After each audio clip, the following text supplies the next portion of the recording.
I want to thank you all for coming to Multnomah County's Employee of Color sponsored Black History Month event. Commissioner Smith is the second African American county commissioner to sit on the Multnomah County Board of Commissioners in over 160 years. She has served as the commissioner for District 2, which covers most of Northeast for the past 7 years. Commissioner Smith has made significant contributions that have impacted all of Multnomah County, and we are so honored to have her here with us today, as this is her last Black History Month as a county commissioner. Thank you for your service, Commissioner, and also on behalf of EOC, we wanted to present you with these flowers, and thank you so much for your service.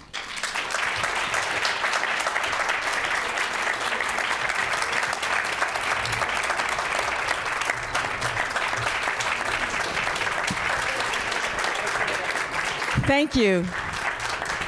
Wow, that is so impressive.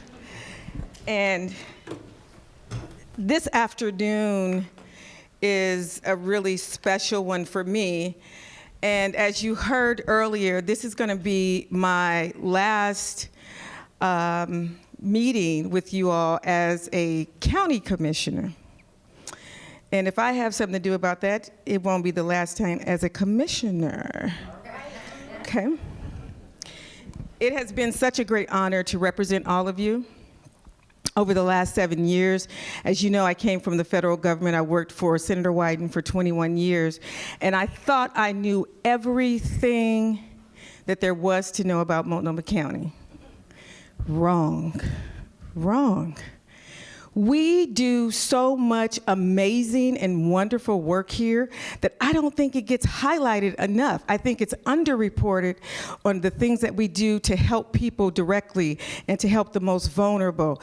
I have been so blessed and honored to be able to be the ambassador in the community for District 2 and in Multnomah County and the state of Oregon and nationally to talk about the things that we do.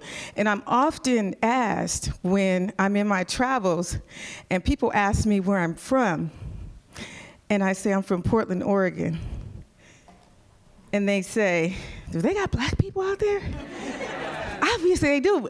I'm Black. And so I think in terms of representing the best of who we are, that Multnomah County does that the best, so we need to give ourselves a hand.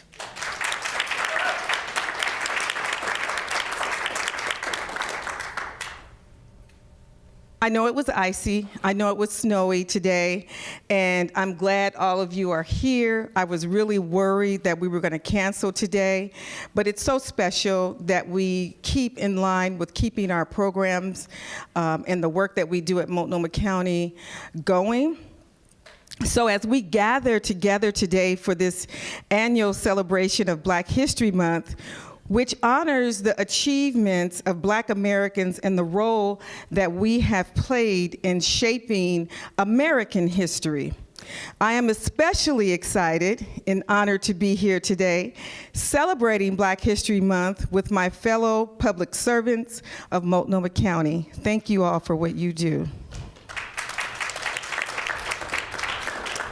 So as I look into the audience today, I see so much beauty, so much diversity.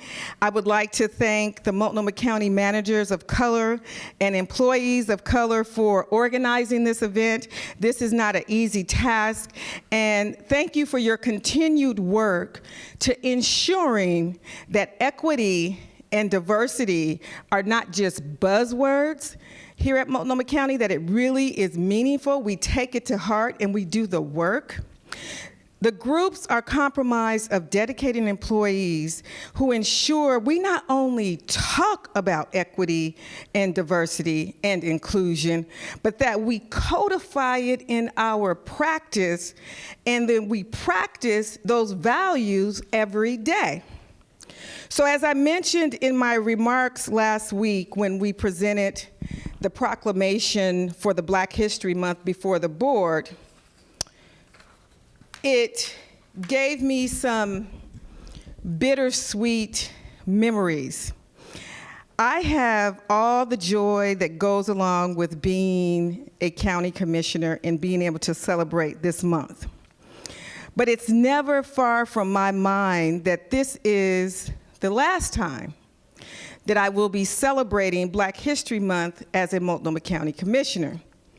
Since taking office in 2010, it seems like the world has changed so much, and we think about where we are today. So let's just take a minute to go back in time. When I came in office, President Obama had only been in office for 2 years. I miss him so much. Can I just say that? I do. Sometimes I go to YouTube and just listening to him sing Al Green. I so in love with you. I miss you so much, President Obama, but I went back. Trayvon Martin was just a 15-year-old kid in Florida, and no one had heard of him. The Black Lives Matter movement was still many, many years into the future. And I don't think one of us sitting here today could have ever predicted the racist protests and violence that grew out of the white nationalist rally in Charlottesville last August. The country feels like it's on fire right now.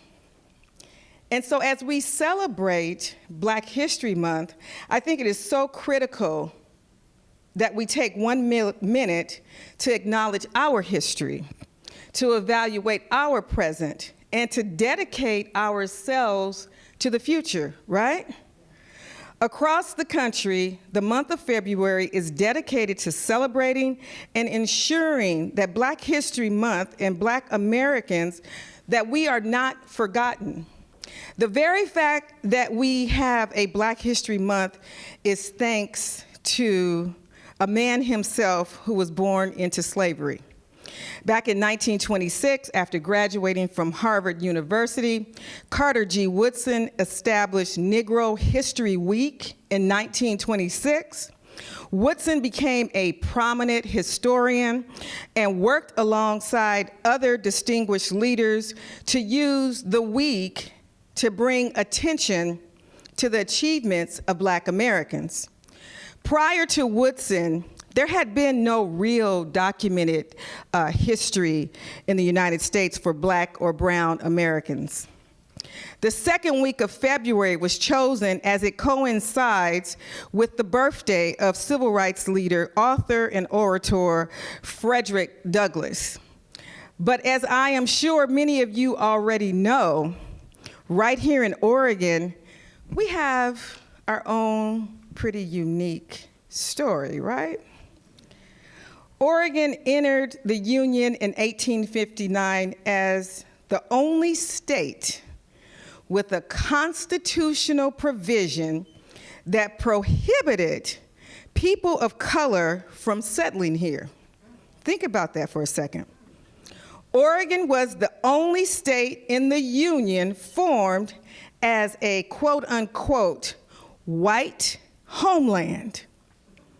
And those folks who dared to defy this ban were subject to public whipping every 6 months, and then later pushed into forced labor.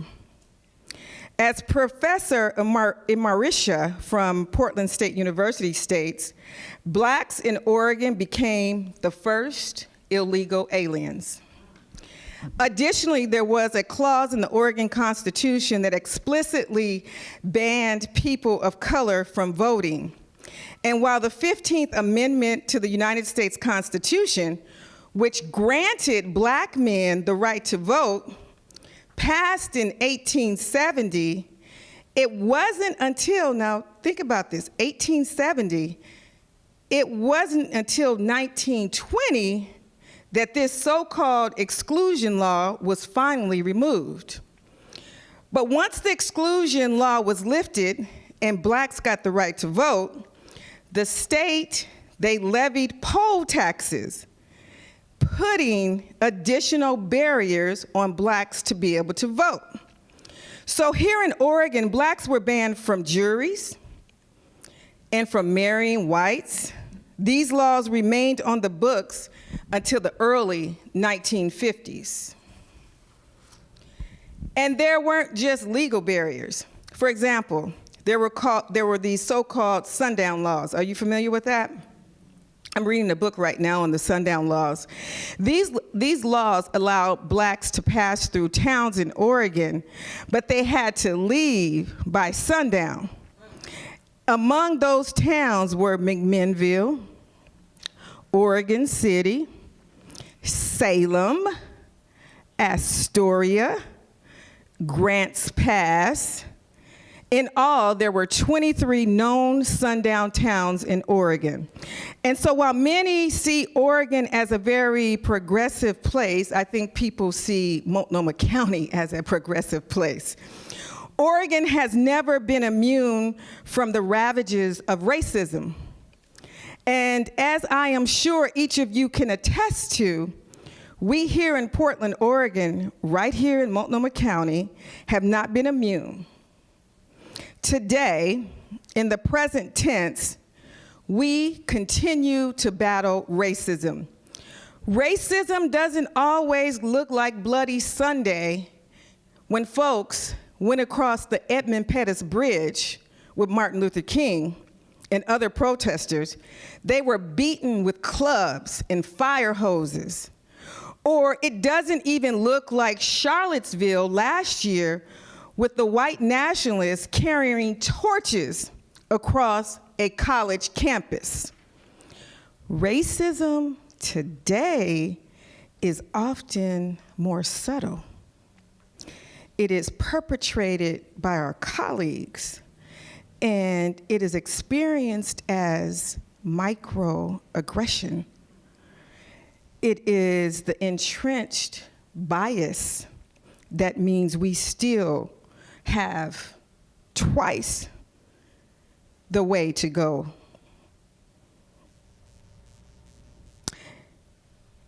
It's the media portrayal of Black Portland leaders, always on the take, yet the same rules of play don't apply to our white colleagues. And just this past year, we have witnessed the strength and the courage of employees from across the county speaking truth to power. And I heard you loud and clear.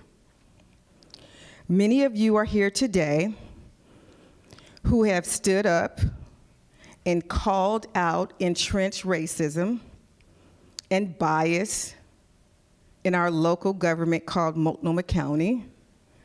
I know it wasn't easy. I know it isn't easy. But just know, you inspire me every single day. Your fight is my fight. We need to level the playing field. Me being here today as the second African American in 165 years, we leveled the playing field, but our fight is not over. Multnomah County, it's going to be critical for Multnomah County to play a vital role in this community. And in our community as a local government, as public servants, we have the unique and special role of providing the safety net services for the most vulnerable among us. Who can say they get to do that every day except us, right? This is such an honor to be able to do that. We have to have it. If we listen to Washington, D.C., we wouldn't be here. That's the reason why I put Sanctuary County in December 2016. It was a must for me. Yes.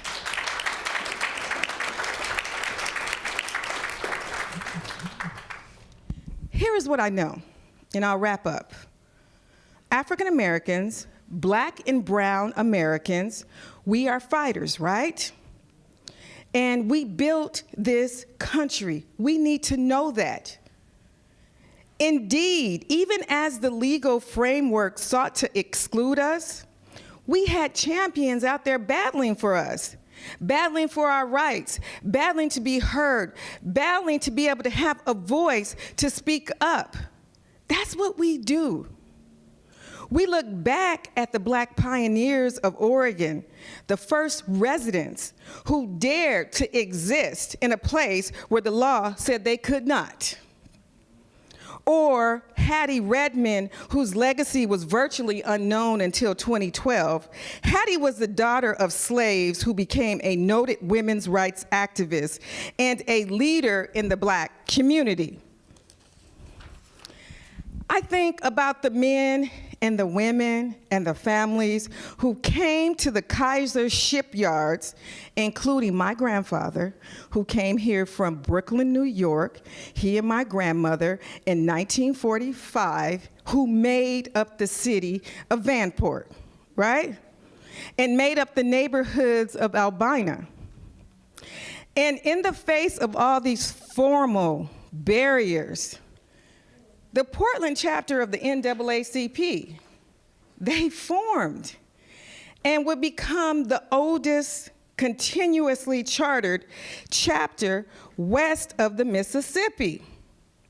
Founded in 1914, the Portland chapter of the NAACP was critical in passing the final repeal of the voting exclusion laws.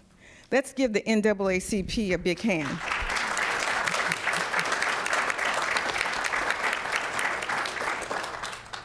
Because Black history is American history, as we go forward, we can only make progress as a united people. Diversity is the issue, but inclusion is the answer, right? The work to be done is too great for each of us to handle alone. We need to link arms and work together. I want to applaud each and every one of you who are here today. You are the reason the county continues to move forward in an effort to be a model employer and service provider. You bring strength. You bring your vision. You bring your energy. You bring your unbending will to work with us in the community every single day. So I say to you, I salute you, I applaud you, and I thank you for allowing me to have this time with you this afternoon. Thank you so much.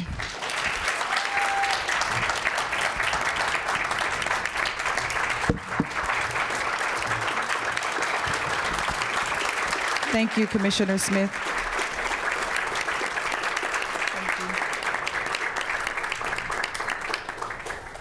Next up is a local artist, Arietta Ward. She's from Northeast Portland. Arietta's diverse musical background and versatility has allowed her to be able to perform in various configurations with many artists such as the late Obo Addy, Curtis Salgado, Ken DeRucci, Tony Ozier, Farnell Newton, as well as starting out with her beloved mother, Northwest's very own Janice Scroggins. Please welcome Miss Arietta as she sings the National Black Anthem. Please stand. It's still morning? Yes, good morning, everyone. It's an honor to be here, and this is real quick. I saw the flyer, and I saw who was going to be here, and most of these people I haven't seen since I was a little person when I was at the, when I attended the Black Educational Center. So this is very special. So, yes, it's time to sing. Yes? All right.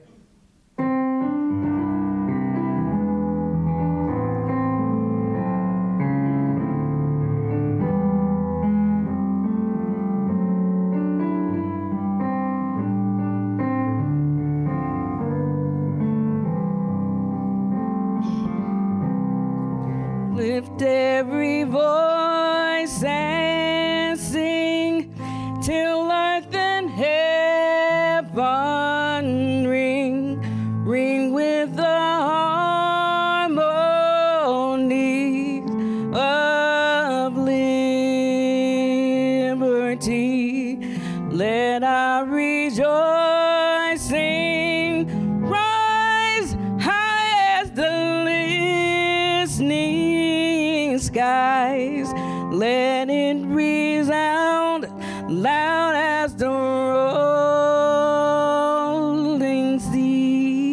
You can sing if you wish. Sing a song full of the faith that the dark past has taught us. Sing a song full of the hope that the present has brought us. Facing the rising sun of a new day begun. Let us march on till victory is won. We're doing all 3 verses. Yes? Okay. Stony the road we trod, bitter the chastening rod, felt in the days when hope unborn had died, yet with a steady beat have on our weary feet come to the place for which our fathers sighed.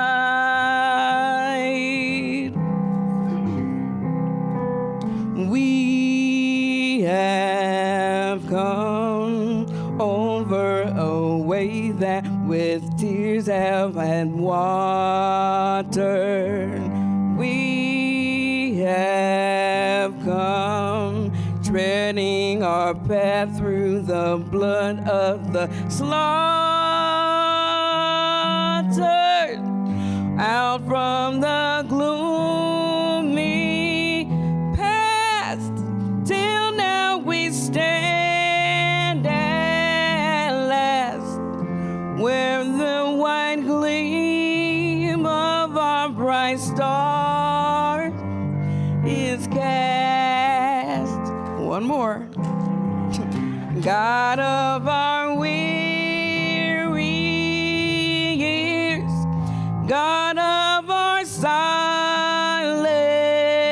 tears, thou who have brought us far along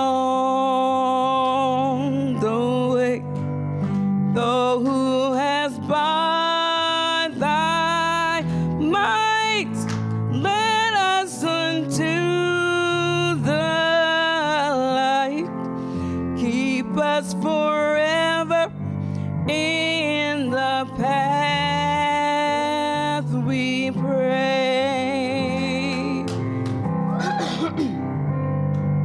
Lest our feet stray from the places, our God, we have met thee. Lest our hearts, drunk with the wine of the world, we forget thee, shadowed beneath thy hand, may we forever stand true to our God, true to our native land.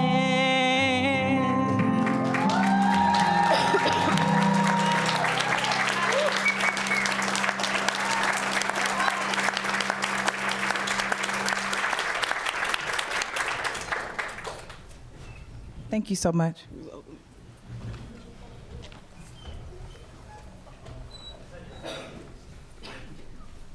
Next, we have our very own Ebony Bell. She is co-chair of EOC, and also she's the niece of Dr. Guroy. And she'll be discussing the origins of Black history. And after that, Arietta will sing another selection.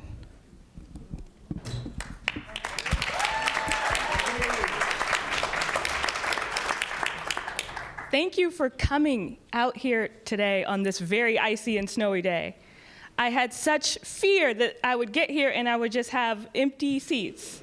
So please, please, please, give yourselves a hand for getting here. Thank you. There are a number of people in the audience that I'm related to, and I want to introduce them very briefly. If you could just wave when I say your name. I have my brother Ifani back there. I have my father Leonard Bell right here. I have my teacher, Mr. Mike Sweeney, right here. I have my cousin Bahia, my aunt Joy. We got Nas. Do we have Naime? We have Isaiah? I see Naime. All those people are my family. I know. I wouldn't be here without them. And I have a presentation that I've been working on for a very long time, and I hope that it will advance the discussion that's already begun here at the county. Because I work at the county, I'm very lucky because my Aunt Joy, she's trained many of the people who work here. So quite often, I'll hear people saying things that are the words of our private family discussions. So when Daniel Garcia says something like cognitive dissonance, I'm like, whoa. It's not that my family or Joy invented the term cognitive dissonance. She didn't, but I know that he is getting that information from her. So it feels like family when I hear those words from my colleagues because I know who trained them. It's a very strange thing. It's a very strange thing to be up here also today with Arietta, who is my schoolmate at the Black Educational Center, and to share a platform with Ron, who invented that school. So it's worlds colliding today. It's worlds colliding for me. I do want to start by sharing some thoughts about Dr. Carter Godwin Woodson. He was a remarkable, remarkable individual. If you ever get a chance to study any of his writings or any of the things that he said or any of the things that he did, it's well worth the study, well worth it. He was born in 1875, so after slavery, in fact. But both of his parents were slaves in Virginia. He is not the first person to graduate from Harvard with a PhD in history. He is the second, but he is the only person who will graduate from Harvard whose parents had been enslaved. So a remarkable feat. He never had any money, ever. At 20 years old, he begins his studies, at high school, I mean. He was released, his father releases him from responsibility for providing for the family, and he's able to go to high school at 20 years old. Somehow or another, while he was in high school, I believe he was also the principal of his high school while he was in the high school, which is confusing to me. I didn't know that was possible. And then also, while he was still in high school, he was in college. He did everything all at once. When he decided to get his PhD at Harvard, he did all of the coursework for that PhD in 1 year. And for me, I understand why you would do something like that. You do something like that because you don't have any money. You just go, okay, I'm just gonna get this all done right now, and then I won't come back because I don't have any money. He asked if he could take his exams early so that he wouldn't have to come back, and Harvard, being the traditionalist school that it is, said no, you'll have to come back. So he has to come back to get his PhD, but all those amazing feats are his, and he began Negro History Week not to highlight the achievements of Black people, but to celebrate what his students had learned throughout the year. It was not meant as a one-time only offering, but a time to demonstrate what you had learned during the course of a full year. Thus, it was only the week, Negro History Week, and we turned it into Negro History Month and then Black History Month. And in his lifetime, he started railing against it. So even by the time he dies in 1950, it had already changed from his original vision. But the original vision was that you would learn all year long and then display your knowledge during this 1 week. With that said, he was very insightful, amazing. These are some of the facts that I shared with you about Dr. Woodson. He wasn't exactly easy to get along with. I'm not claiming that. he's sort of intractable soul, very difficult to get along with, but self-sacrificing and self-disciplining, and he knew exactly what he was doing for us. So he will teach the first Black history classes at Howard. He invents the entire genre. If you have a Black history minor or major, it is because of Dr. Woodson. Yeah, amazing. Since I don't want to disappoint him, I do want to give us a quiz. It's an easy quiz, though. My mom took it. All you have to do is read the quote and then tell me which Carter said it. And here are your choices. Could be Dr. Carter Woodson. Could be President Jimmy Carter. Could be Sean Carter, known as Jay-Z. Could be Dwayne Michael Carter, known as Lil Wayne. Okay, so those are your those are your choices. Okay. My mom was like, I don't know Lil Wayne. I said, there'll be other people there. They'll know who Lil Wayne.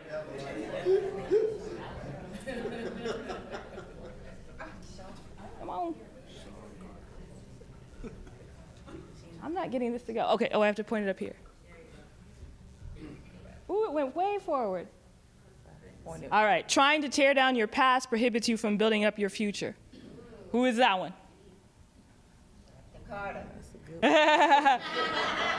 You're right. Carter. It is the Carter. Yeah, it's Lil Wayne. Let's see if we could get it to keep going. Oh. I'll try to go back and get the other ones. If you fear making anyone mad, then you ultimately probe for the lowest common denominator of human achievement. Any guesses? President Carter. President Carter, very good. Good job. I'm far from being God, but I work goddamn hard. Good job. That is Jay-Z. Excellent. It's hilarious. A lot of times you have a conversation with someone and he's like, you speak so well. I'm like, what do you mean? Do you understand that's an insult? Jay-Z. Jay-Z. That's Jay-Z. The mere imparting of information is not education. Woodson, yes, that's easy. He looks serious. He always does. He's very stern.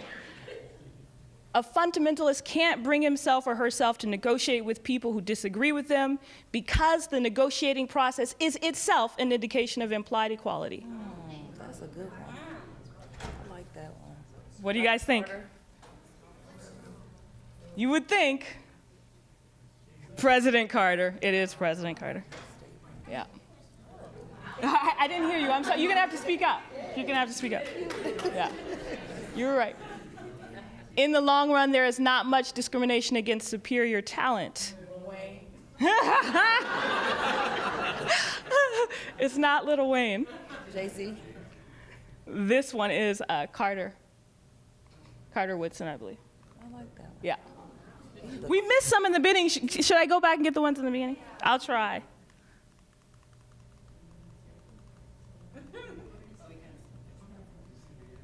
I know, you're getting to see the answer, but I'm all right with that. No man knows what he can do until he tries. That's Dr. Woodson. You can do what you have to do, and sometimes you can do it even better than you think you can. I like that one. Not Jay-Z. President Carter. President Carter. Yeah. And then we're back at the beginning. So those are, I think we did really well on the quiz. Yeah. Really great. I wanted to advance the discourse that my aunt has started at the county. And I started exploring an idea that I had. And I went to my teacher, Mr. Sweeney, and I said, I think that even though racism may have existed in 1600, I don't think that you necessarily, if you were a white person, imbibed that idea in 1600. And he said, maybe, I don't know. He said maybe. Maybe that's possible, I don't know. And then he gave me examples to counter. He said, what about the Crusades?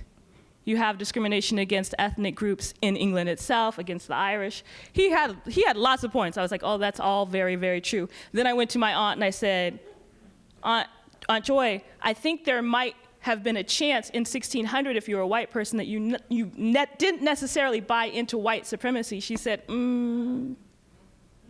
don't know about that. She said, you have discrimination against Jews in Europe. People are well practiced at prejudice in Europe well before arriving in the United States. Maybe, she said. So then I'm on my own. Because the smart people that I know, they're like, I don't know. So I went and I looked at an example that I had been thinking about for a while, and it was the example of Cotton Mather.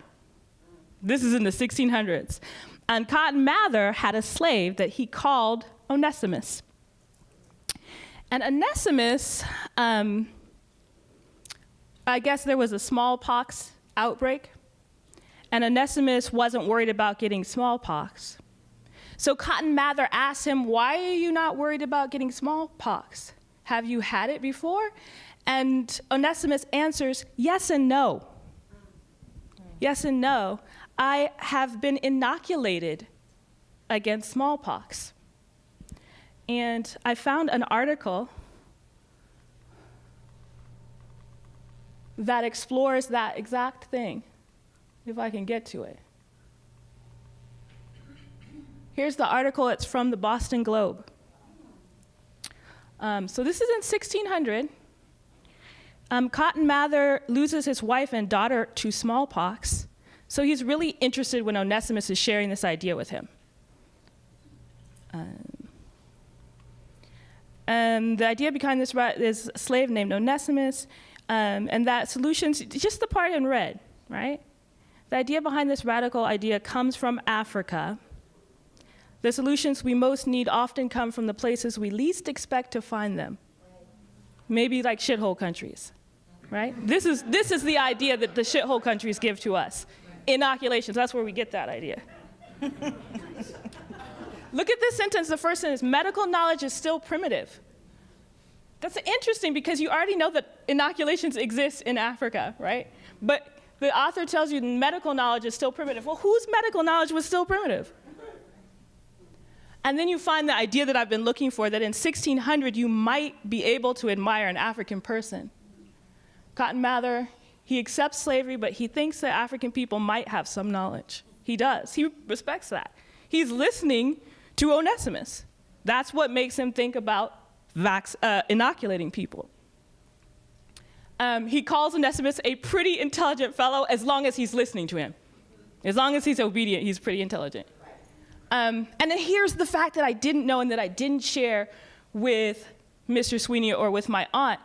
You could get a higher price for a slave if you have the scar of inoculation on your arm. So it's not just Onesimus, it's a whole group of people who have been inoculated to smallpox in 1600. It's fascinating. I couldn't believe it. It's absolutely a fascinating idea. I'm going to skip the Aphra Bain section, which is another phenomenal section. She's a woman. She's credited with being the author of the novel, the first novelist, and she writes a book about that has a main character that's an African man in 1688. But I'm skipping her. And then we have the quote from Carter Woodson: if you just look at history carefully enough, you'll see that there is no need for undue eulogy of the Negro. The case of the Negro is well taken care of when it is shown how he has influenced the development of civilization. True enough. He knew a lot, this man. And there's Aphra Bain. We're skipping. I want to take you to the website where I found the rest of the information about 1600. And hopefully I can do that quickly.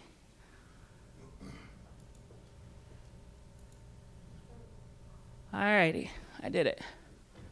So this is just a list of things that happened in 1600. Plain list. In 1641, oh, it's not up there. 1641, in Massachusetts, anyone can be a slave.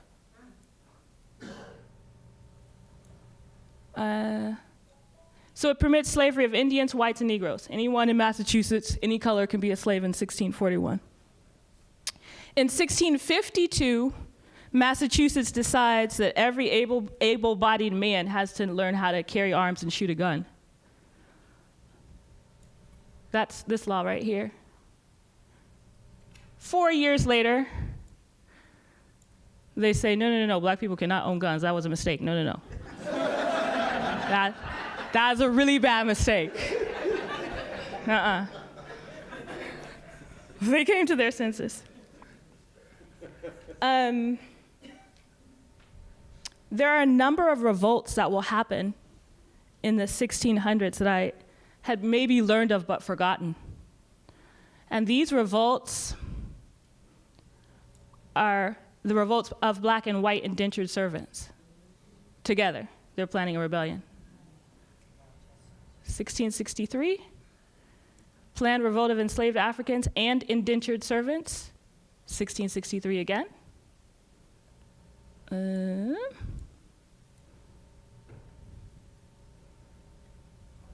Another revolt, white and black people joining together to throw off the masters.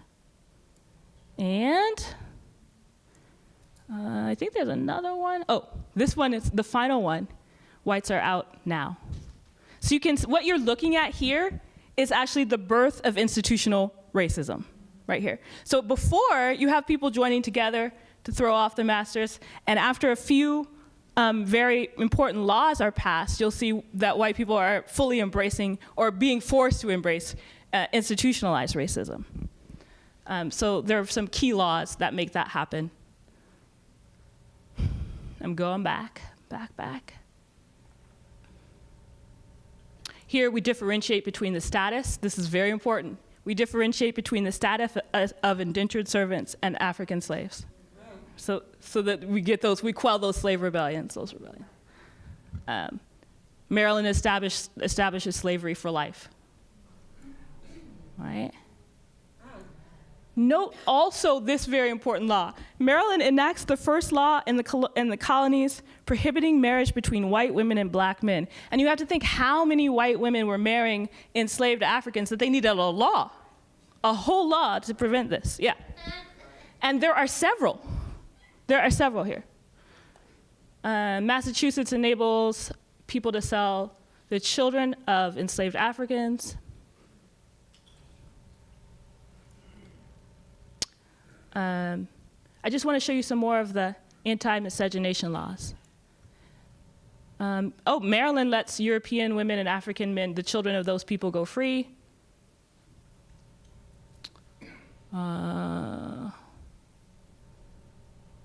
Here's another anti-miscegenation law. Virginia enacts a law punishing white men and women for marrying blacks or Indians. Yeah, that's crazy, huh? Yeah. So you can see just through those I encourage you to take a look at the website. It's called blackpast.org, and you can see just looking at the laws that it's quite different from what I had imagined it to be. There are white people who come over from England and say, I think, not only do I think that man is a man, but I'm gonna marry him. Right. So I was entirely shocked by that.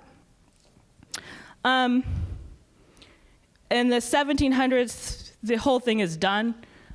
White institutionalized racism is well alive, and I don't know that you could have escaped it if you're born after 1700. Thomas Jefferson will say, black people are morally, intellectually, any other kind of word ending in "ly" inferior. Physically, morally, intellectually, and spiritually inferior, and they smell bad. And it's a very bad paraphrase from Notes on the State of Virginia, but you can just trust me, he said it. He did.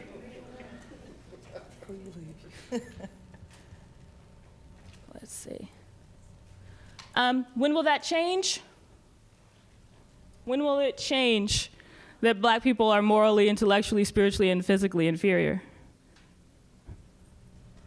Does anybody know? My mom was like, never, it's still that way now. So that's understandable, but I do think it did change. I think it changed here with this event.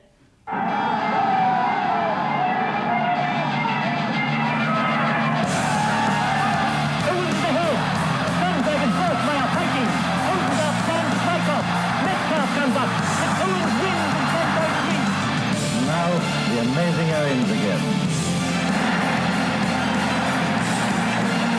First Orange of America, a new world record, 26 feet 5 inches.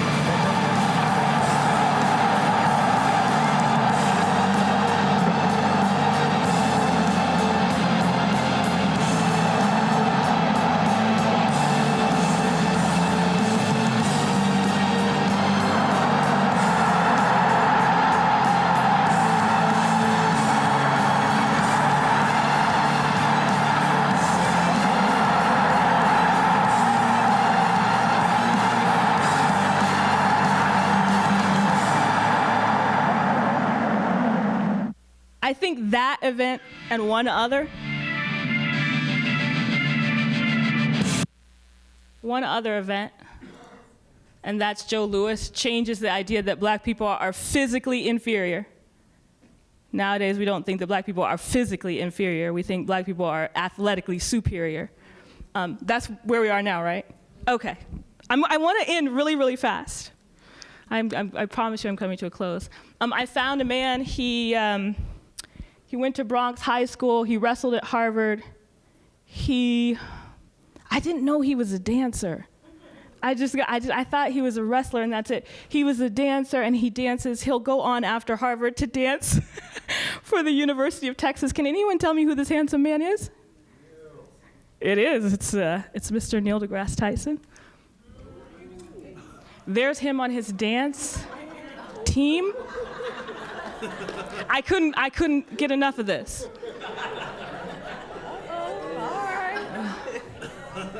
You never see him that way anymore. He was on the University of Texas. I love this quote. I really should have been in my astrophysics lab at the time. Instead, I was donning leg warmers and leotards. I love it. I wanted to end with him because he's not just a wrestler and not just a dancer, but he's also the famous astrophysicist, Neil deGrasse Tyson, the most handsome astrophysicist in the world. A whole person. And I want to encourage all of us to be whole people and to be dancers and wrestlers and astrophysicists too at the same time. I know I'm asking a kind of a lot. It's okay.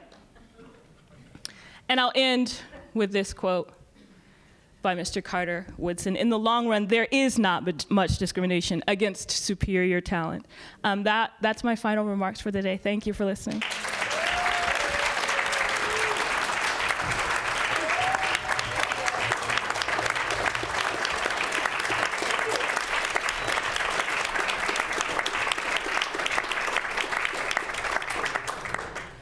Arietta will be singing again.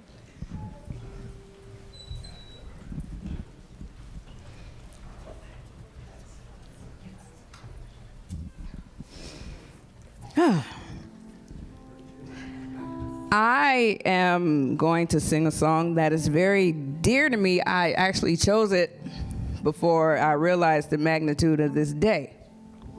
Okay. And I say that because, like I said before, a lot of these faces I haven't seen in a really long time. And they mean a lot to me. I'm trying to hold my mule and not cry. But I'm going to sing Head to the Sky by Earth, Wind, and Fire. And most of y'all know it, so it's okay to sing along. Yes, it is. And I'm going to dedicate it to Mama Joy and Baba Ron and everybody that told us that we can do anything.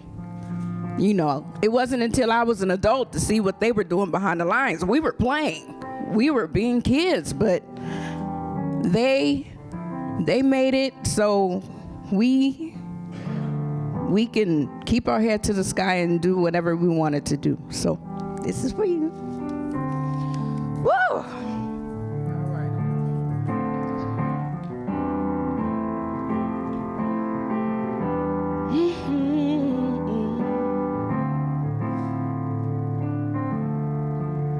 Master told me one day that I'd find peace in every way. In search for the clues, wrong things I was bound to do. But I keep my head into the sky, for the clouds will tell me why. As I grew and with strength, Master gave me as I repaired. And he said, keep your head to the sky. He said, keep your head to the sky. Gave me the will to be free. Purpose is to live with reality. And I found myself never alone. Chances came to make me strong. So he said, step right up and be a woman and find everything to understand. So what I'm saying for you to hear, keep your head in faith atmosphere. So I say, keep your head to the sky. If you know it, you can sing along. Yeah, yeah, yeah. Keep your head to the sky. I'm gonna go around one more time. Let's keep your head to the sky. I keep my head to the sky. Keep your head to the sky. I got one more verse. Gave me the will to be free. Purpose is to live with reality. I found myself never alone. Changes came and it made me strong. So I had to step right up and be a woman. And I needed faith to understand. So what I'm saying for you to hear, keep your faith in faith's atmosphere. And keep your head to the sky. I keep my head in your head to the sky. I'm gonna keep my head to the sky. Keep my head to the sky. Now we can go there.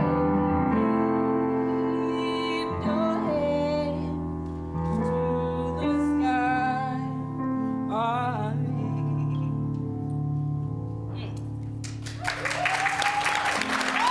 Thank you. This young man, I didn't introduce him. His name is Charlie Brown III, and he is one of the proteges of Dr. Sarah John Memory. And also, he's one of my mother's babies, too. So I want to thank him. So thank you for having me. Thank you.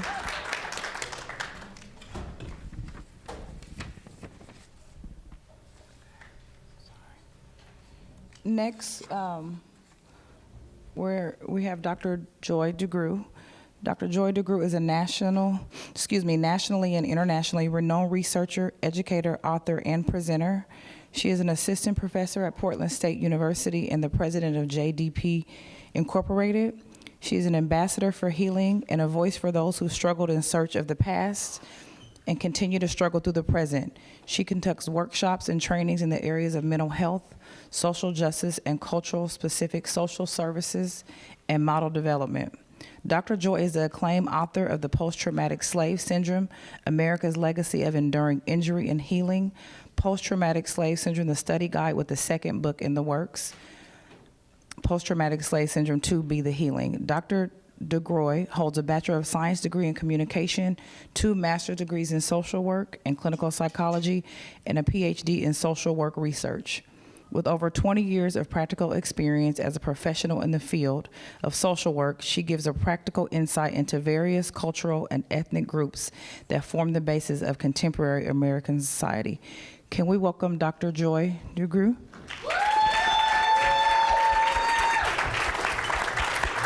Thank you so much. Thank you. No pressure. Thank you. Thank you. Beautiful. Wow. You are so right, Arietta. I mean, there's so many people in this room, not to mention my family, and we have to talk afterwards. He escapes. That's why I had to do that. He'll leave, so I have to let him know. Don't leave. I got to talk to you. You know, one of the things that I think is so crucial and so critical to this issue, to the issue of what really amounts to race unity. And, you know, as you were talking, Ebony, I'm so proud of you. First of all, can we give my niece a hand? I'm so proud of you. You know, the more I think about it, I think that all human beings, that we all had the potentiality. We always had the potential to accept and embrace each other. That's always been in front of us. At any point in our evolution as human beings on this planet, the whole idea of exercising integrity in the moment of choice, right? We are all faced with that, that decision to actually demonstrate integrity in that moment of choice. Not in moments like this one, where it's, you know, it's certainly politically correct to be in this room. It's certainly, you know, the right time of year to be kind to Negroes Month. So it's, you know, absolutely okay to be here, and folks can feel warm and fuzzy. They can go out and say, you see, I was there, I showed up, and, you know, hopefully they won't get into anything deep, because then I'll need someone to distract her so we can run. But the bottom line here is that we all have in our lives, in our daily lives, opportunities to exercise integrity in the moment of choice.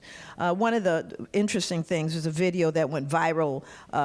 Actually, I was with Bahia, and we were interviewing with Shakti Butler, and it ended up being a trip to the grocery store, and 30 million people have uploaded it and sent it all over the place. And I was always puzzled by why that particular video went viral, you know, of me basically talking about my sister-in-law who looks white but half black, and confronted an injustice that she saw. It didn't just, and for Kathleen, you know, we actually got back together to talk about it recently. You know, it wasn't like a big deal. It wasn't a moment like I'm going to, you know, it was very natural for her to say, that's not okay what you're doing. Now, she knew she walked through the world differently than I walked through the world, and therefore she had more privilege, and she spends her privilege well. See my brother in the room, I have to acknowledge Ron Herndon. I'd stand on his shoulders. So I think that one of the things that, you know, we're all faced with, that we all have an opportunity to do, is to do the right thing, right? And as I look through history, there's never a point, you know, in our humanity that we're not aware and we're not able to distinguish truth from error. That we don't have the capacity to know whether we say it verbally or whether it communicates to our heart. We know when a thing is right and when a thing is wrong, and then we make a decision about it. And I think that for me, You know, I want to go to Wakanda, isn't that it? That's where I want to go. Let's keep it real. But we want to, you know, all of us want to feel whole and want to be whole. And that's what each generation wants to give to the generation that's coming up next. And one of the things that I think about when, and by the way, I'm not at Portland State. I live in like Sacramento. So I'm still on the faculty of Portland State, but I don't teach at Portland State. I don't want anybody to come after me, you know, false advertising. But I was thinking recently, and I was, with all the things that are going on in the world, right? There's an elephant in the room. There's an elephant in the room, and I think we're standing on the precipice of change. I really believe we are, and this is what I love about Neil. You know, let's talk about what we understand about change, and how change occurs. There's a book called The Structure of Scientific Revolutions by Thomas Kuhn that some of us with graying hair remember because it was mandatory reading. And in this particular book, the structure of change, really, looking at of revolutionary changes, I was curious as a social scientist, as an activist, as a black woman, mother, grandmother. I was interested in how does change happen? And as I've done lots of work in Multnomah County, I'm doing some incredible work in New York, all over the world, getting ready to go to London, because the world is exploding. There are 4.7 billion plus people on the planet, and growing. And those numbers consist mainly of people of color. The majority of the planet are people of color. Now, I grew up in America, and back in the day, we only had 3 channels. Some people can remember that. We only had 3 channels, really. And I remember, really, for the majority of my life, even my adult life, if you looked at television in America, you thought the world was white. You still do, actually. And in fact, anytime you turn on the television, anytime, you should have at least one Asian in there. I don't care what you turn it on. Have some Asians, because 1/2 of the world is Asian, right? And so you look at this reality, and yet, you know, now you can Google it. You see, this is where things are changing, and why we're on the precipice of change is because we now know. All my family had was encyclopedias. Right? And then, you know, sometimes we'd have an argument, and we'd make our point. It would take a whole week to try to research whether you were right. You had to go to the library. I was calling people, writing letters, right? But now, you know, my grandkids don't even let me, you know, have a moment of wisdom. They don't even give me, you know, my grandson was 10, and he was doing a science project. He said, "Ema, how many eyes does a leech have?" A leech? And I'm going, I didn't even know a leech had eyes. You know? Right, so I am struggling with it. I'm trying to remember what my daddy said, because my people from Louisiana, leeches are a real thing, right? And before I could finish out, I Googled it. Never mind. I was hurt and destroyed.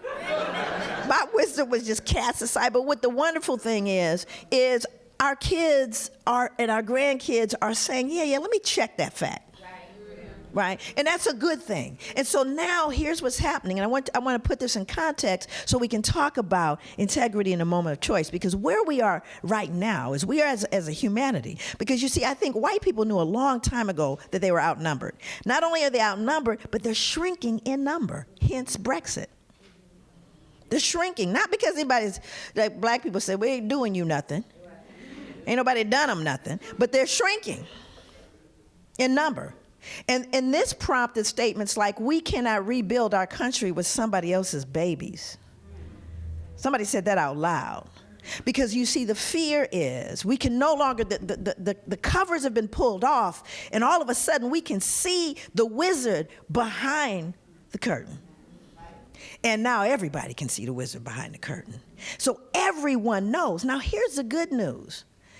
We're talking about comparing a gnat to an eagle when we're talking about numbers.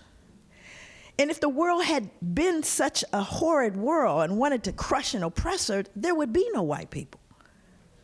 But no one ever did that. In fact, even black people, having suffered 300 years of enslavement, didn't create a vigilante gang to go after white people. But white people did.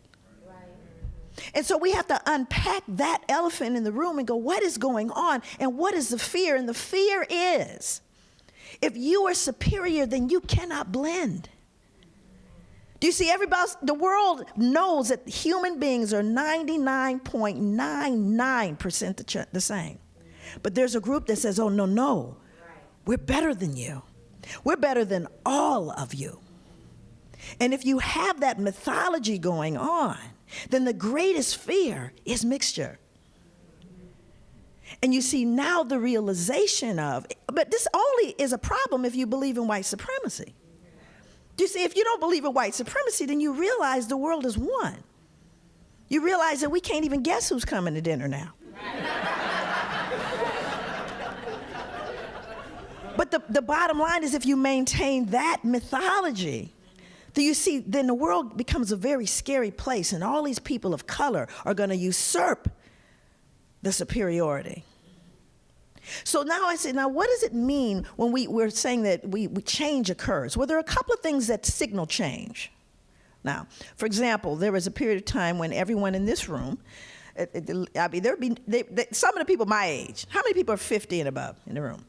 Isn't that something, oh my God, isn't it great not caring what people think? It's wonderful. It's a developmental stage. I don't care, Mom, I think she doesn't like you. I said, I hope that works out for her. Yeah? Good for her. So those of us that are old enough can remember, for example, there would be ashtrays in this room. There'd be ashtrays. People be smoking, too. There'd be people smoking, right? And not only that, for those of us, I know the black people in the room, we know during the holidays, when you go to visit your family, they break out the nice ashtrays. Those, the ones that get the marble ones, they're on the stand, and you knew immediately, you can't touch those ashtrays. That the little multiple, possibilities. And we were having this conversation. My grandkids said, so what's an ashtray? Didn't even know what an ashtray was. And in fact, if someone in this room lit up a cigarette right now, someone lit up a cigarette up in here, two things would happen. One, I think the peer pressure would just put the cigarette out. It would just go out because of it. Peer pressure. And then if that didn't work, there are a number of Multnomah County people here that would start diagnosing them. Has there been a death in the family? Is there some problem with them? Because clearly you have lost your mind if you will light a cigarette up in here, right? So now, how do we go from, and I remember in my neighborhood, I grew up in South Central, I remember, when you go to the store, this is the thing, whenever you're going to run to the store, you had to go to the store for everybody. Go ask Aunt Inez if she wants something. Go to Mr. Isidore, and they were always, I was buying cigarettes. Give me some Cools, I need some Salem's, give me some, and I'd have the little note, and I'd go get cigarettes. I was like 8. You know what I mean? Running to the store to get cigarettes. So how did we go from that to don't you think even? I think if someone just took a plain cigarette out, they might get wrestled to the floor. Didn't even light it, they'd take them down. So how do we do that? Well, we know the tobacco industry just basically lied, right? They lied for years. Oh no, you can't prove. There's no empirical evidence. They kept us continually in this doubt, and there was a whole lot of money to fund that, right? Meanwhile, millions of people were dying of cancer and all sort of smoke-related illnesses, right? And it's so toxic a reality that if you go to the doctor, I don't even care what you're going for. You could be going there for a infected eyelash follicle, and they're gonna ask you if you smoke. I mean, it doesn't matter. They're going to ask you because it is that detrimental to the body's ability to heal itself. That's how horrific a thing it is. But millions of people suffered. And then what happened was there was a preponderance of evidence. So much evidence that it forced a paradigm shift. Never to return. Never to return. And there were those who were attacked and whose jobs were obliterated because they stood up and they said, this is a dangerous thing. And they spoke truth to power. Until finally, power had to relinquish it in the face of truth, in the face of knowledge. And so when there is a preponderance of evidence, it forces a paradigm shift. Galileo, I think I know there's still some people that believe the earth is flat. Thank you so much, Ebony, for ruining my life by sharing that with me. She actually hooked me up with the Flat Earth Society. Because I just didn't want to believe. I mean, we got pictures, you know what I'm saying?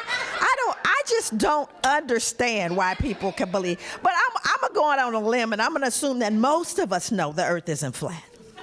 Most of us might. And part of what that had to do with, again, a preponderance of evidence. Well, there's a preponderance of evidence that humanity is one. There's a preponderance of evidence that genius occurs across the spectrum. And that beauty and love and light and joy and justice and fairness are not peculiar to any of us. It is part of the human condition. I do not have to somehow earn the right to be treated with respect and dignity. I was born deserving that. And everyone in this room, no matter who you are, someone paid for you to be here. Every single person in this room, you are standing on somebody else's shoulders. Someone paid for you to be in this room. But again, what we have to do, and it's again, we have to tell the truth. And what I realized in my life, once I reached 60, which was, and actually it wasn't 60 that caused me to really understand I had gotten older. It was when my daughter turned 40. It's all her fault. See, when you have a 40-year-old child, there's no escaping it at that point.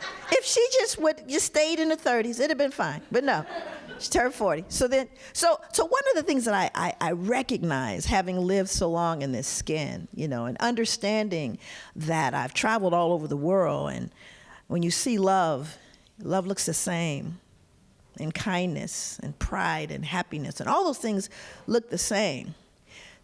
Then you have to start looking at what people do when that knowledge first shows up. They behave badly, like the tobacco industry. They behave badly. Who was the man, Borno, who had a dream that the universe was expansive? And they burned him alive. Because it went against tradition. It went against everything they believed. Even spiritually, there cannot be anything other than the earth. You all know what Hubble just showed? How many galaxies, how many planets? Are you serious? You think we're the only ones, right? But in the face of that knowledge, people act badly, right? It's like when the folks said, no, everyone should be able to bear arms and except that, wait, hold it, not the Negroes now, wait now, right? It's that moment when we can move forward, we can recognize our humanity, and we choose not to. And then ugly things happen, like slavery, the Black Holocaust, and then the Jewish Holocaust. And how can we ignore the genocide of natives? That's what happens, you see, when we do not exercise this integrity. When there is a preponderance of evidence, it occurs in a cataclysm, in a struggle to hold on to the old. No one wants to relinquish that. Everyone wants change, but we go out kicking and screaming. And that's where we are. And you're on the precipice. You're on the precipice when someone walks into a church and murders parishioners. We're on the precipice when someone walks into a classroom and takes down the whole classroom. We know that we're on the precipice when they killed Tamir, 12-year-old Tamir. Just like, when we look at all of the things that we are seeing, because you see it as fear, because we're on the precipice. We're getting ready to have a paradigm shift. And when that paradigm shift happens, we will not return to where we are. But this is going to be an ugly fight. It's going to be an ugly fight. The question is, where are you going to stand on it, right? For the first time in my life, my entire life, there were always people who had privilege and those who did not. And white people for a long time, particularly people in Oregon, Oregon has a unique history. Unique history. And Oregon is one of those places where white people, first of all, it's considered the whitest city in the country. That was part of it. And a lot of people don't realize a lot of people came from the Midwest to escape integration. That's what this whole thing was about.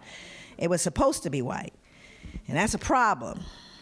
But what happened in Oregon and what happened to white people in general is white people never had to really, they could just be nice white people. They could, I don't have to get engaged in issues of, dealing with police terrorism and, I don't have to do that. I don't have to weigh in, on affirmative action. I don't have to do any of that because I could just be a nice white person. White people got a personal pass to just be a nice white person.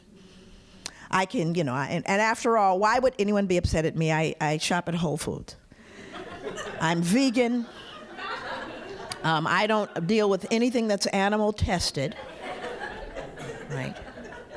I do smoke crack on the weekends, but that's just another thing. I'm a good, nice white person, right? And for the first time in history in America, white people don't get a pass. No, white people you don't get an automatic pass. Everyone looks at white people now and goes, I wonder if they're one of them.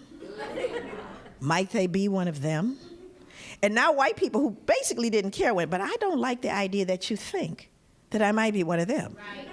I'm not one of them. Right. It's not that I'm going to do anything, because I have no intention to go to your marches or movements or any of that, but I don't want you to think, well, I'm one of them. Right. So what do I do to make you know I'm not one of them? Right. Because I'm a nice white person. Because now, black people are clutching their own purses and, trying to get off the elevator. Right. We're like, I look at young white males and I'm concerned. Yeah. I'm going, where is he going? Does he seem lonely? What's going on with him? That's what I'm looking at in the room. You got the brothers with the tattoos on the neck and the cigarettes rolled up, but I'm looking at the young white boy in the coat in the back. That's who I'm looking at. And for good reason, statistically speaking. So now what's happening for me, and I can't tell whether it's because I'm older or whether or not white people, they know they can't get a pass, so they, I have people open the door 2 blocks away. No, I'll hold it. No, I'll wait. Right? And part of it is that I just don't want you to think I'm one of them. Because I don't want to be counted as one of them. Can't sit on the fence anymore. Can't sit on the fence. You got to square up on this one. And that's where we are in this country. It's a matter of where you want to be when it comes down. You want to know what side you were on in history.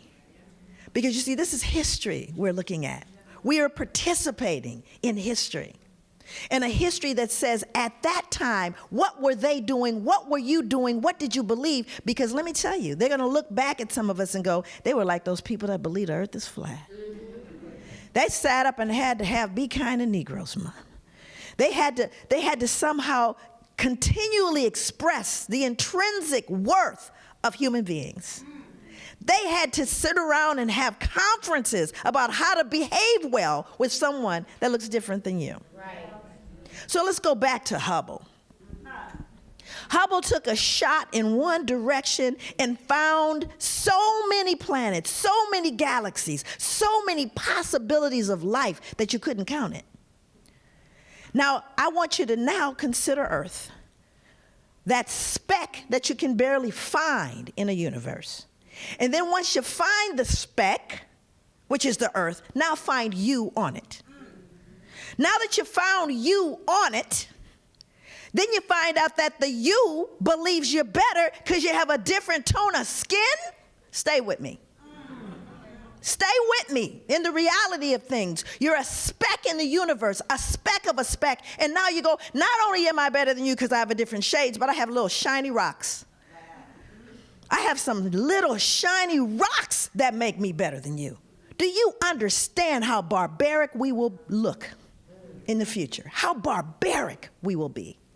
I want to be counted among those that exercised integrity in a moment of choice. I want to be on record knowing the intrinsic worth of all human beings. I want to be on record saying that mankind is one and that I embrace that oneness. I want that to be on the records. Because in the future, there are those who are going to look back to see who paid for them to be here. Thank you so much.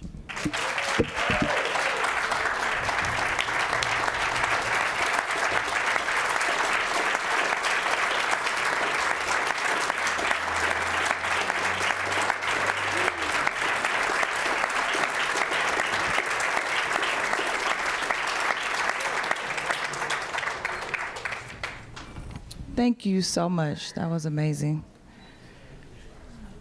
I think we have Anais. Is Anais here? Up next, we have a poet by the name of Anais Mohani. I'm sorry if I pronounced that incorrectly. Is Anais here?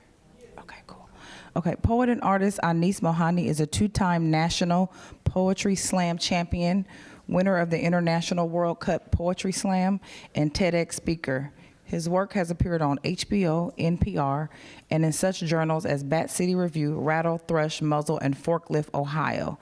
He has been awarded residencies from the Vermont Studio Center, AIR Serenbe, the Blodale Reserve, and the Oregon Wits Program. The author of 5 books, Anais' latest collection, In the Pockets of Small Gods, come out April of 2018 from Right Bloody Publishing.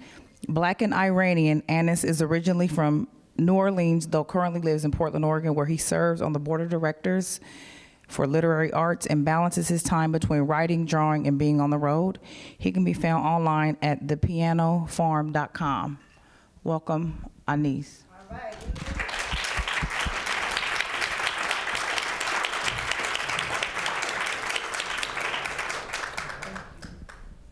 Thank you. How is everyone?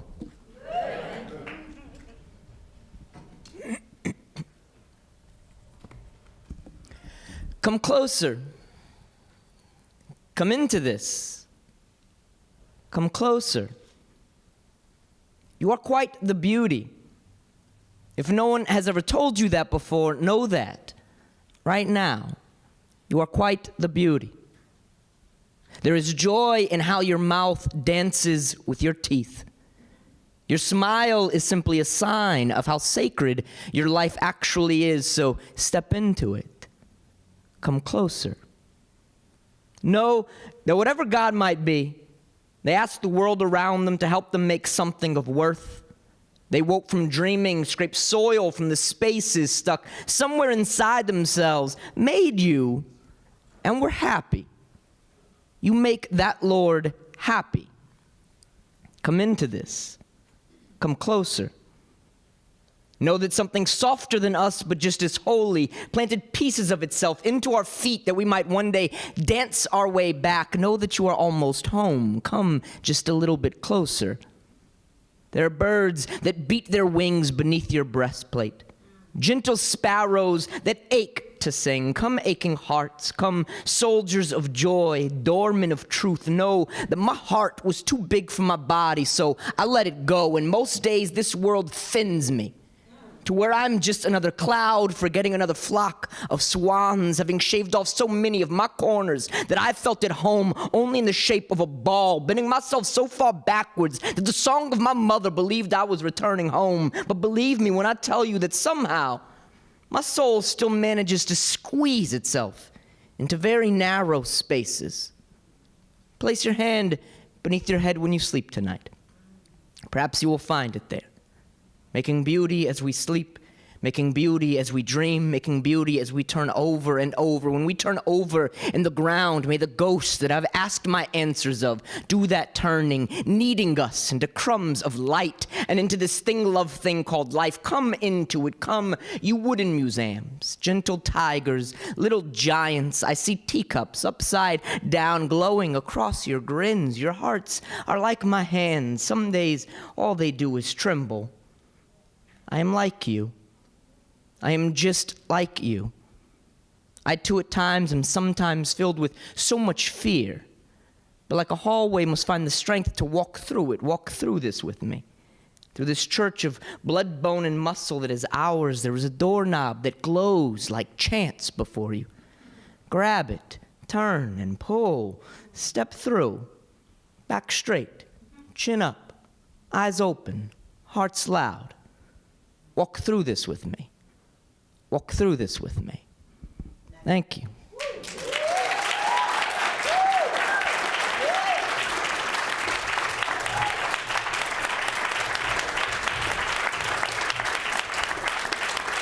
Thank you so much.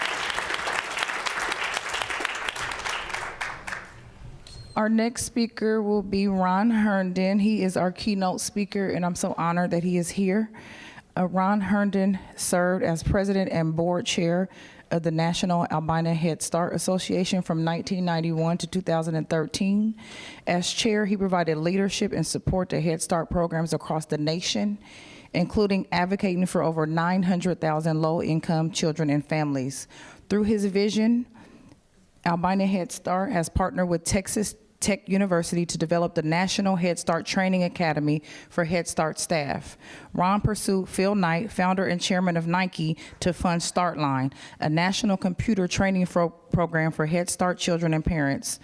Through his partnership, Nike also sponsored Nike Go, a physical activity program for preschool children, and Nike Starting Block, a management program for Head Start leaders.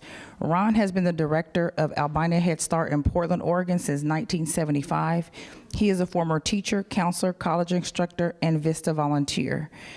Also, he co-founded the following community-based organizations: the Black Educational Center in 1971, Independent Primary School, Black United Front, 1979, Community Advocacy Organization, Oregon Human Rights Coalition, 1980, Statewide Welfare Rights Organization, 1982, Anti-Apartheid Coalition, Rainbow Coalition, Statewide Political Organization, Black United Fund, and a couple more.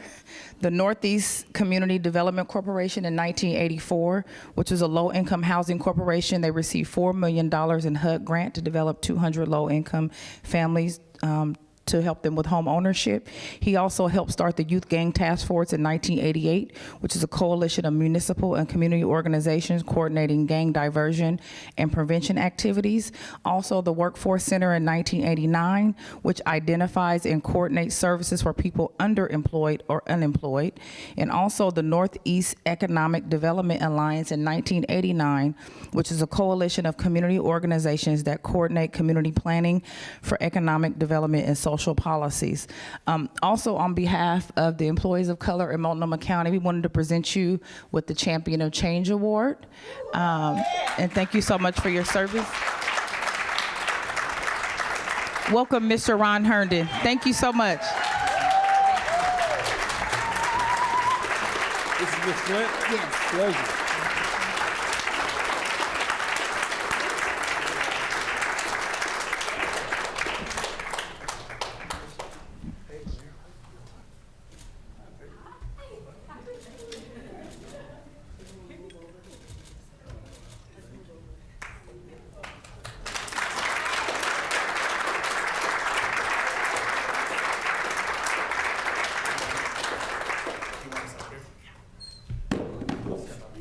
Sorry.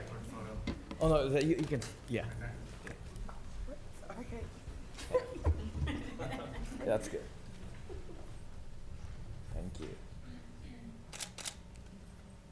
That's good. Thank you so much. Thank you.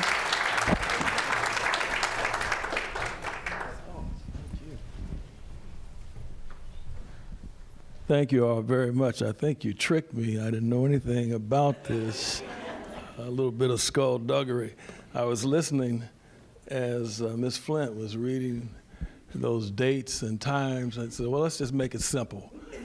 When God said, let there be light, he hit the switch. Let's just let it be said that, yes, I have been part of several different organizations, but what I want to talk about today is some of the things that we say and that we do and perhaps don't remember why they have occurred, and the work and the number of people that were involved when this happened. Case in point, here in Portland, we talk about and we're celebrating Black History Month, right? It wasn't always Black History Month. In the very beginning, it was Black History Week, right? What happened, and this is important, these are some folks who are still alive, at least my memory has it, that at Portland State, there was an organization, black organization called Black Cultural Affairs Board. The people in it, the leadership position at that time were O.B. Hill, Joe McHenry, at that time it was Avell Waters, you know, it was Avell Gordley, Charlotte Rutherford, and they received some money from PSU, and they brought black talent into Portland.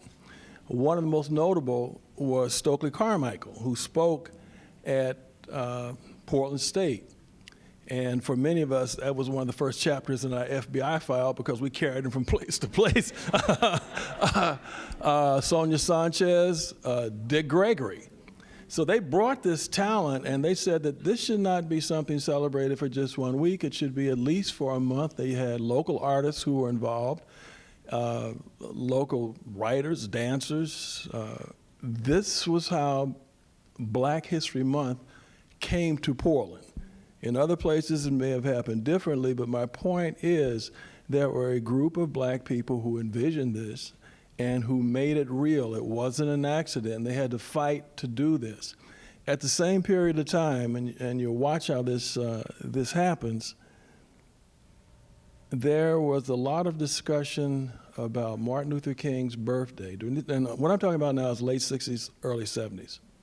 Martin Luther King's birthday should become a national holiday. Met with a great deal of resistance all over the country, great deal of resistance. No, there were those, and one of these individuals ended up occupying the White House who began to talk about, well, he was a communist and he was this, he was that. Should not be a birthday that's celebrated in America. Here in Portland, again, back to Portland State, I think it was 1969 that I remember. Students from Portland State, black students from Portland State, along with black faculty, and the gentleman that I remember most of all is Phil McLaurin, a name that you probably never heard of. Phil McLaurin grew up here in Portland. Phil McLaurin became one of the first black professors at Portland State. He also joined Neil Goldschmidt's team when Neil Goldschmidt became mayor. But Phil was teaching at Portland State, and I remember because I was there, they had a march from Dawson Park that went all the way up to the park where SEI is now.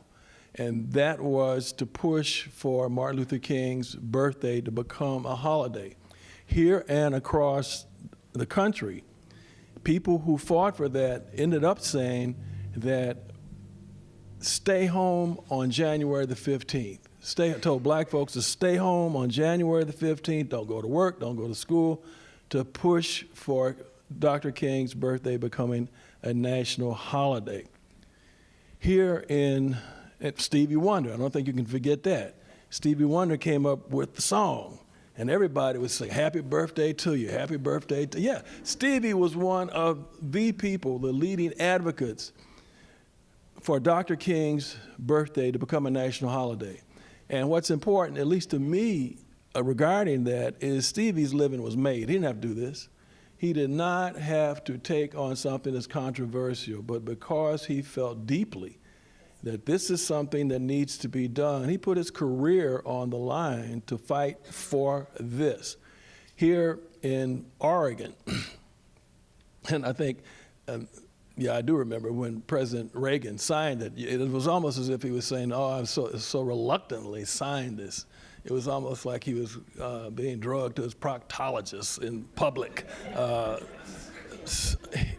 He signs this, and now it's up to states. In the state of Oregon, I remember quite well, Reverend Garlington, Reverend Jackson, we're all fighting that Martin Luther King's birthday become a holiday in the state of Oregon. It was not an easy fight. This is what it came down to.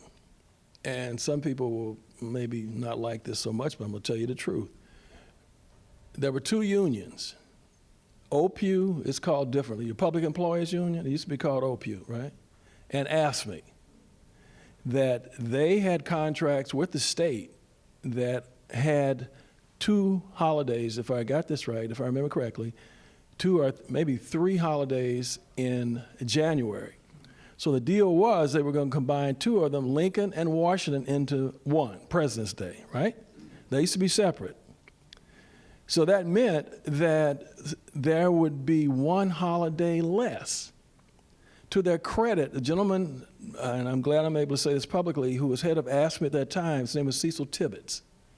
He said, we'll go along with it. I think they were the union for the county. Are they still the union for the county? Okay, well, you all have a lot to be proud of. Because he said, okay, we'll go along with it. OPU said, no, we're not going to give it up. Yeah.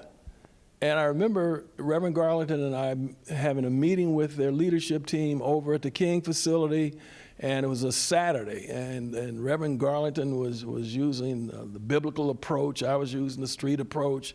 And he got so tired, he wrote me a note. He said, "Rod, hit him one more time, let's go eat." So we left there and went to the Tropicana to get something to eat. And here's how it ended up. The governor at that time was Vic Atiyeh, Republican governor. We had different policy positions on a number of things, but I'll never forget, I'm at home and on a conference call with Governor Atiyeh, and I think Jackie Winters was on the call. I can't remember the other person. He said, "Ron, here's where we are. I'm willing to sign the bill, but I'm probably going to get sued by OPU because they're going to say that we've broken the contract that we had with them." To his everlasting credit, Vic Atiyeh signed that bill, and a lot of people don't know that. He did not have to, and certainly he knew that. I don't know if they ever sued him or not, but that is honest to goodness truth. So if those of you who are members of that union now, you may want to ask them about that bit of history. But I was there. That is honest to goodness truth, that they said no to set up this holiday for Dr. King. If it means we have to give up one day that contractually we fought for, we're not going to do it. That is their history. Cecil Tibbetts, if I remember correctly, he passed away some time ago, but I wish that more credit were given to him as well as to Governor Atiyeh. A couple of other things that occurred a similar time, and it reminds me of what's described as one of the most important parts of black music, call and response, right? "Oh Happy Day," Edwin Hawkins sing, "Oh Happy Day," the soloist, and then the choir comes in, "Oh Happy Day," call and response. Well, for me, the change that has occurred around these various events in Portland is an example of call and response. You can do a lot of calling if you want, but people have to believe and want to be involved in these efforts to bring about change. And I have always thought, because I've heard over the years that people were critical, the black community doesn't do this, the black community doesn't do that. So that's not true. And my experience has been is that if you put something in front of the black community that makes sense and has leadership that's credible, they will respond in heroic ways. And if you look, one of the examples that I was privileged to be involved in is this whole fight about the school system here in Portland. It was one of the most racist administrations that I think existed in the country. And I've talked to people who are from the deep South, and when I described to them how the school system, public school system worked in Portland, they said, "I can't believe that. It wasn't that bad where we grew up." And for those of you who don't know or don't remember, in the name of integration, children in schools in the black community, K-8, they got rid of the upper grades, right? And they bus those children all over Portland. It was not uncommon for one school to have their children who were in 6th, 7th, and 8th grade sent to 32 different schools. And you think about friendships that these children had set up all their lives have just been torn asunder. And frequently they ended up in places where the adults were very hostile reception. How could parents ever be involved in after-school activities? The promise was, and additionally, these children's parents had to sign a paper that said, once you get out of middle school, 8th grade, you will not return to go to high school in the black community. And I've likened it to the pass system in apartheid.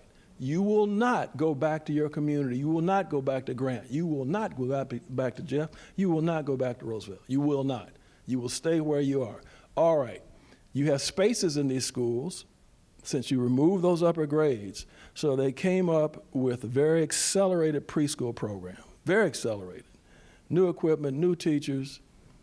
Those spots were reserved for white children, primarily white children from across the river. Black kids who lived across the street from those accelerated preschools could not get in. So you have integration. You have white kids in the lower grades, you got black kids in the upper grades. In the building, you got black and white faces, so you have integration, right? At that time, there was only one black principal, I think, in Portland. The promise was also that all children in Portland would have an assigned middle school. Black kids did not have an assigned middle school. So this is what the fight was about, to get rid of the busing program.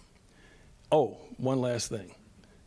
Black teachers were not allowed to teach at schools in the black community. Were not allowed. The Portland Public Schools, they used something that they said was a Sullivan Law regulation, something, that if black teachers taught at schools in the black community, that was segregation. Wow. That was segregation. White teachers teach anywhere they want. That's not segregation. School can be all white, all the teachers white, all the principals white, all the cooks white. That's not segregation. But black teachers in school with black children, that's segregation. Were not allowed. So when the black community came together and fought against this and was successful, and the odds were, everybody said, that this probably is not going to work, because the superintendent at that time was called the dean of big city superintendents. He had been on the job, I think, about 10 years. Superintendents last 4 years. Even back then, he had been on the job 10 years. Very, very well liked in the business community in Portland. The black community came together, threatened a boycott, and came out in numbers, in public meetings, and was able to dismantle this racist arrangement. That's no small task. Dismantled it, and then said, okay, now we need that middle school. District fought against that. You had boycotts, you had demonstrations. Tubman, that's how Tubman was born out of this community that people want to criticize about not being unified, not willing to state its concerns, not sophisticated enough to follow through. That's how Tubman was born. That's why black teachers were allowed to teach in black schools if they wanted. That's why they began to hire black principals and ultimately black superintendent. So for me, when I hear people say, and are very critical of what this community can and can't do, I say, you don't know your history. You really don't know your history of what's been done. Those organizations that were listed off played an impact on strengthening this community, and oftentimes in a very hostile environment. I wish Avell was here. She could talk about this. Was only one of 2 cities in the entire country that forced an honorary South African ambassador to resign. While Nelson Mandela was sitting in jail, you had a man here in Portland who was honorary South African ambassador. We forced him. We had demonstrations inside of his office for several weeks. There were arrests made. Eventually, he resigned. Only 2 in the entire country. So when people say that it's not happening in Portland, folks here just don't understand. It harkens me back, call and response. Calls have been made, the community responded. Calls made, community responded. Lastly, Union Avenue. The call was to name it after Martin Luther King. And in my memory, one of the people who was most active in that fight was Bernie Foster, the owner, publisher of The Scanner. He and I'm trying to think, Bobby and Bernie Foster. Now here he is, he's running a newspaper. Why would he get involved in this public fight? And it was a fight, because there were a lot of folks, white businesses on Union, who said they did not want to change the name to MLK. Matter of fact, after it did change, a couple of them moved. But he was very active in a public way. Again, he's running a business. Newspapers make money by ads. He's risking his cash flow. They make their money by ads primarily, a little off of subscriptions. But I think, if I remember right, still today, they give the paper away. So he's running off of ads. So he had the courage to stand up, to lead that battle, and it was a battle. And the community won.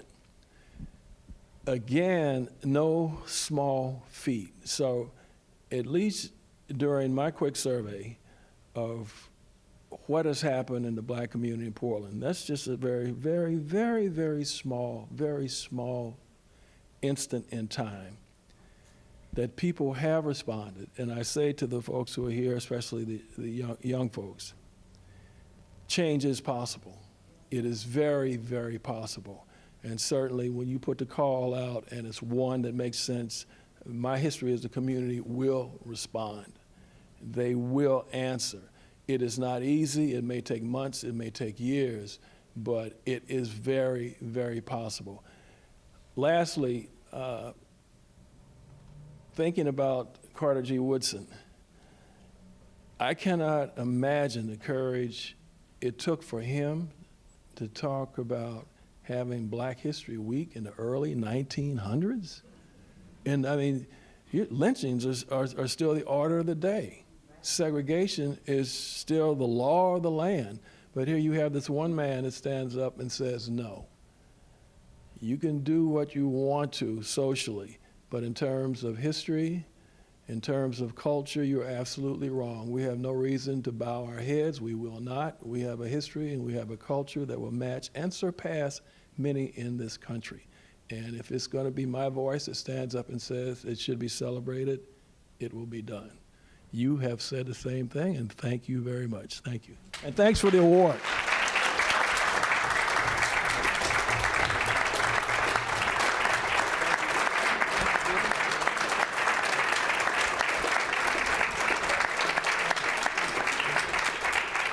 Thank you. Thank you so much. Miss Avell is my mentor, and she calls Ron her warrior friend. I heard he was jumping on school board tables at school board meetings. So thank you for your courage. Next, we have Mike Crenshaw. I think last but not least, Mike Crenshaw. Mike is a Chicago-born poet and MC. He fell in love with music at a young age while living in Minneapolis. His teenage years were challenging as he actively confronted white supremacist gangs that were a growing part of the hardcore music scene. He eventually chose to escape the violence and moved to Portland, where he quickly became one of the most respected artists in the Northwest, and his community efforts had both local and international impact. Mike has released numerous solo albums and been part of various hip-hop projects. To his credit, he has opened for Public Enemy, Immortal Technique, KRS-One, Mos Def, and The Roots, to name a few. Mike played the Bebo Festival in Halle, Germany, and the Swag Jam in Berlin in 2015, and recently toured multiple cities, including LA, Oakland, and Seattle in 2016 with Dead Prez. In addition to his highly acclaimed work in spoken work and hip hop, he co-founded Global Fam, a nonprofit program to create and maintain a computer center for disadvantaged youth in Burundi, Central Africa. Mike also partnered with Education Without Borders, which supports education, music, and art initiatives in Portland and beyond, and serves as an umbrella for the local Books for Prisoners chapter and Global Fam. Global Fam has blossomed into a music label, production, promotion, artist management, and education company providing mainstream entertainment that supports social justice activism. Mike is currently the lead U.S. organizer for the African Hip Hop Caravan and tours annually throughout Africa with African hip hop collectives. May we welcome Mike Crenshaw.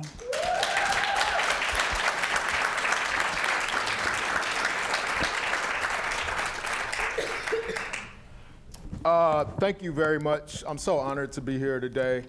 I want to say thank you to Ebony. I've only had the opportunity to work with you once before, but just being able to participate in the lineup, the strength, the power of the people, like I'm sitting up here just like really, really honored and grateful, so thank you.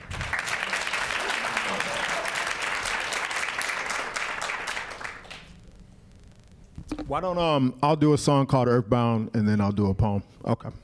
Decrease the toxins on a mission to do less damage. Limit emissions, eating organic. Refuse to panic while I'm on the planet. I'm gonna make a difference before we vanish. I got to do this a cappella on Think Out Loud the other day. It was nice. The music up just a little bit more. It goes. Skin, scale, fins and feathers, we're all in this together. Fire and ice, changing weather, here we are now. Earthbound, skin, scale, fins and feathers, we're all in this together. Fire and ice, changing weather, here we are now. Earthbound, skin, scale, fins and feathers, we're all in this together. Fire and ice, changing weather, here we are now. Earthbound. Yeah. Earthbound. I want to know. What about those don't deserve it? Look for the right purpose and figure out how to make it work. You go hard for it, you will receive it. Think about the future that will leave them. Can't escape or can't fly to space and it can't sleep. So I'm wide awake, reflect on the choices and why I make the most of self-preservation of people eat. Destroys the land and how they slide in the pieces. Torture man, and if we still weak that, despite the fact that think about the personal side effects. Going through the hood and I'm stuck in traffic, thinking about how destructive habits. Drops of rapping out of the him, but where's the fact? That's a rap, it's not over last, I'm floating in the ocean, that's exactly tragic. I'm doing something drastic, can't wait for the government of magic. Human race, we can't adapt, where's the change? There a plan for that? You know what I'm talking about?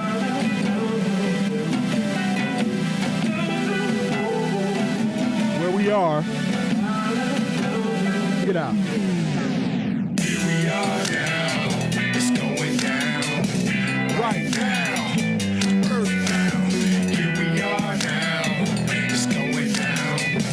Right now, earthbound, here we are now, it's going down. Right now, earthbound, here we are now, it's going down. Right now, earthbound. Aquarius through Capricorn, I'ma travel on my path and I'm off and gone. Marathon, New Capricorn, North America, the capital of Babylon, and when I'm back at home and get practical. Not gonna be more tactical, gotta strategize and harmonize, speak of what's natural? Turn it around, wanna burn it down. Burn it down. Burn about that. Burn about what that's going. It's not sustainable, it's not debatable. The same capacity, not available. Self-annihilation is not explainable. That's violation, what I came to do. Shit, life, I'm there to fight. More bloodshed, I'm gonna make it right. It's not the violence when you work it out. Take a look around, see what I'm talking about. Conservation is a conversation. Conversation, no justice, no equality. When destruction comes to it's based on waste and exploitation, so the change is with the choice I'm making. Harmony between human beings, respect the nature of all living things. Drink the water straight from the stream, imagine something so pristine. Here we are now, it's going down, right now. Earthbound, here we are now, it's going down, right now. Earthbound, here we are now, it's going down, right now.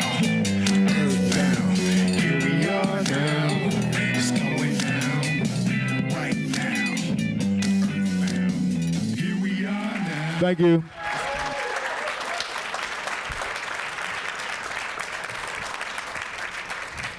Again, it's an honor to be up here amongst so many great people. I'm gonna do just a little bit of spoken word and let us go because I can't afford the ticket that I might get. Plus, it's already been a beautiful day. After Dr. Joy DeGruy spoke, I'm like, what else is there to say? But thank you, Ron, for letting me know more about this city and people getting up and making things happen. You know, because Portland does catch a bad rap sometimes. And I want to feel proud about the place that I live and breathe, you know. Something in his bloodstream, activated by the sunbeams. He's ready to eat because he's hungry. People respect him, it's humbling. He's focused on one thing. Hardly wants us to come clean. He's thinking about freedom and how for so many it's unseen. Alienate my mind state, exclude what I exude, erase my alignment, and remove what we include, replace my environment with assignments and rules that deny your collusion as if I'm some kind of fool. Molotov, monologue, false facade falling off, interrupting the destruction of our consumption, a holocaust. Intellect infested with sickness and death, affliction and addiction that infected the flesh, incessant. Obsession with repression and oppression, deception and depression, naked aggression and loaded weapons. I'm checking and assessing all assets in my possession. What direction is the exit? That's the essence of the question. I'm keeping it rhyme and exotic like an ancient narcotic, reminding my mind and my body that God is my audience. I keep my cognitive positive, thought is provocative, walk my prerogative, and it's more than just talkative. The situation's obvious. Observing and watching it, I preserve it in documents so it was burnt in my consciousness. Call it dichotomy, it's perfectly opposite. I'm searching for profits with the heart of a communist. Dense inert, metal explosives, depleted uranium, ferocious, atrocious. They shot him and smoked him, provoked him and choked him. We caught it on camera, all about in the open, sick, twisted, perverted. And you probably noticed. We won't change it through the system of lobbying and voting. They slaughtered the children, contaminated the ocean. They put bombs in those buildings, a lot about it, you know it. No convictions or charges. They get acquitted and pardoned. It's their intent to sow dissent in the garden. Carpeted corpses. Dark as a harvest, they calculate the calories to keep them close to starving. The state creates terror, then they blame it on Arabs while you fixating on Drake, debating gay marriage. This whole apparatus is anti-personnel. They exploit us or destroy us, or they put us in jail. I know they can't stop us from enjoying ourselves as we rive in our demise in the poisonous hell.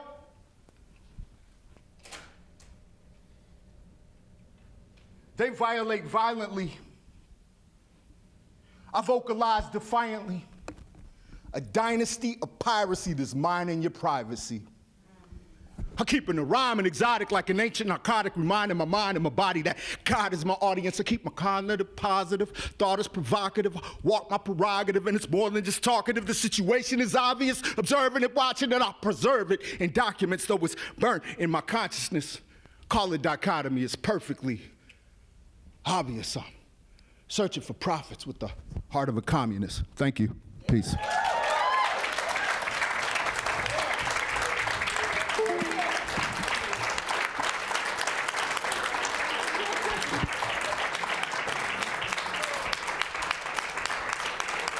Thank you, guys. Thank you so much. Thank you, Commissioner Smith, Ron, Joy, Anise, Mike Crenshaw, and everyone. Thank you guys so much for coming. There's food in the back.